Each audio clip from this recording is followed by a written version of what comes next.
В роскошном доме у океана, с окнами во всю стену и видом на белый утес, Джонатан Кларк, 40-летний магнат гостиничного бизнеса, оказался пленником собственной хитрости. На первый взгляд жизнь его была безупречна: деньги, власть, престиж.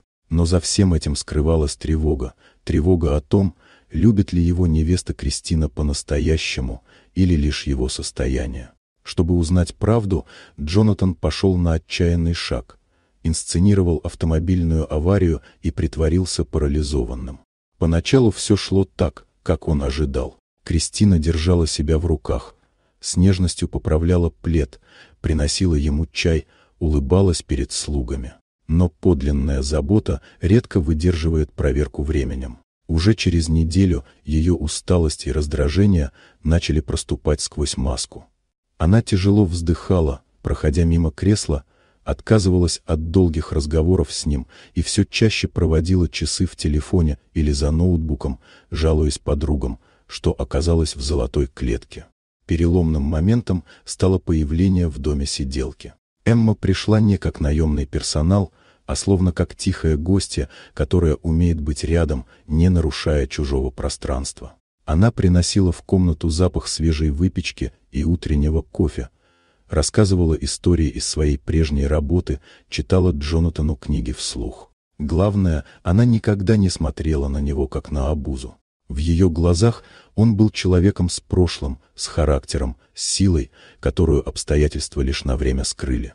Постепенно контраст между двумя женщинами стал разительным. Кристина жила капризами, требовала новых платьев, вечеринок, поездок. Ее раздражало, что Джонатан больше не мог сопровождать ее на приемы. Эмма же наполняла дом теплом.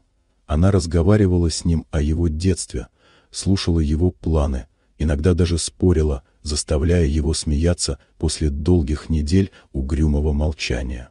Кульминация настала в тот вечер, когда Кристина, разозленная до предела, потребовала компенсацию за сломленное будущее. Она громко перечисляла: дом у океана, несколько миллионов и гарантии на дальнейшую жизнь без обузы. В этот момент Джонатан, глядя прямо в ее глаза, медленно поднялся с кресла. Ее крик оборвался. Маска заботливой невесты спала, алчность предстала во всей наготе. Наутро Кристина покинула его дом, оставив после себя лишь запах дорогих духов и следы каблуков на мраморном полу. Джонатан впервые за долгое время вдохнул полной грудью. Он не был один, рядом была Эмма.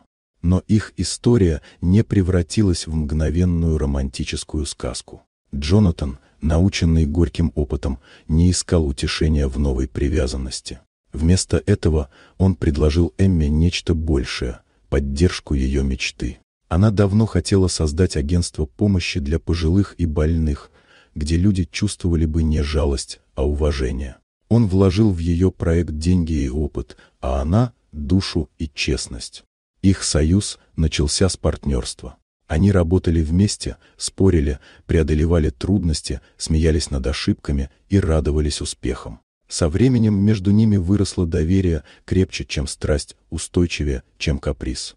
И лишь спустя годы, когда жизнь сама стерла острые углы, из этого доверия родилась любовь, тихая, зрелая, без игр и испытаний, основанная на уважении и общей мечте. Теперь, сидя на террасе того же дома у океана, Джонатан и Эмма смотрели на белый утес. Для него он был символом, напоминанием о том, что даже самые холодные камни могут хранить тепло, если рядом есть тот, кто верит в тебя без условий. Вот такая удивительная история. Дорогие друзья, если вам понравилось видео, поставьте лайк, а также подписывайтесь на канал, впереди еще много интересного.